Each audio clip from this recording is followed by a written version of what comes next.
कि अगर आप एज ए रेकी प्रैक्टिशनर अपने लाइफ में सिर्फ अपने क्लोज फैमिली मेम्बर्स को हील करते हो, 5 10 15 लोग को, तो आपको ट्रांसफॉर्मेशन मिलेगा, उतना ट्रांसफॉर्मेशन मिलेगा। अगर आप ज़्यादा लोग को करते हो तो और ज़्यादा ट्रांसफॉर्मेशन मिलेगा। अगर आप ऐसे पॉजिटिव वाइब्रेशंस पूरे ह्यूमैनिटी के लिए रखते हो, इमेजिन कि आपको कितना ट्रांसफॉर्मेशन मिलेगा, है ना? So the more the greatest good of all and all, some people might say नहीं नहीं मैं तो मेरे लिए ही करूँगा, मैं दूसरों को हीलिंग नहीं करूँगा। हो सकता है, बहुत सारे रेकी टीचर्स भी बोलते हैं खुद का ही करो, दूसरों का मत करो। ये मेंटालिटी भी रख सकते हैं, that is selfish mentality, materialistic mentality. मेरा ही देखना है, मुझे मुझे दूसरे का कुछ नहीं करना। उसमें भी कुछ गलत नहीं है, अपना तो कल्याण करो कम से कम। अप्प दीप भवो, अपना तो करो, वो भी not bad, but you can grow, you can do for your family, you can do for your community, you can do for your city, people in your city, people in your country, or you can do for your entire humanity. ये भी आप कर सकते हो, it's your choice, it's everybody's choice.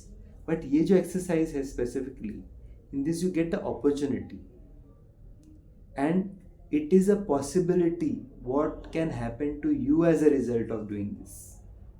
Just think about that, okay? And ये करने में आपका तो फ़ायदा है, दूसरों का भी फ़ायदा है, और दूसरों के फ़ायदे में आपका भी फ़ायदा है। ये कई लोगों को दिखता नहीं है, लोगों को लगता है कि मेरा क्या फ़ायदा है इसमें, मैं दूसरों को क्यों करूँ। पर दूसरों के फ़ायदे में आपका भी फ़ायदा है। आप जितने लोगों को रेकी, आप जिस हीलिंग भी करते हो, उतना आपका एक्सपर्टीज बढ़ता है। That's how like my healing abilities have improved. That's why my students, I tell them, ज़्यादा से ज़्यादा लोगों को आप रेकी दो, अनुभव करो, पर आपके फंडामेंटल्स अगर सही है ना, तो आपको इसमें फ़ायदा ही होगा। इसीलिए reiki has to be learn from a teacher who has a pure understanding of, true understanding of this. सिर्फ थियोरेटिकल अंडरस्टैंडिंग होगा तो उसका नहीं होगा। बुक्स बड़ी बड़ी होगी, वो पढ़ने से पोथी पढ़ पढ़ जग मुआ, पंडित बनाना कोई, है? 2.5 अक्षर प्रेम का पढ़े हो पंडित हो। जो एक्सपीरियंस करेगा वो कर सकता है। देखिए हमारे संतों ने भी ये लिख के गए, लेकिन ये ना समझ में नहीं आता है जब तक कोई गुरु नहीं समझाता। ये भी कनेक्ट हो रहा है।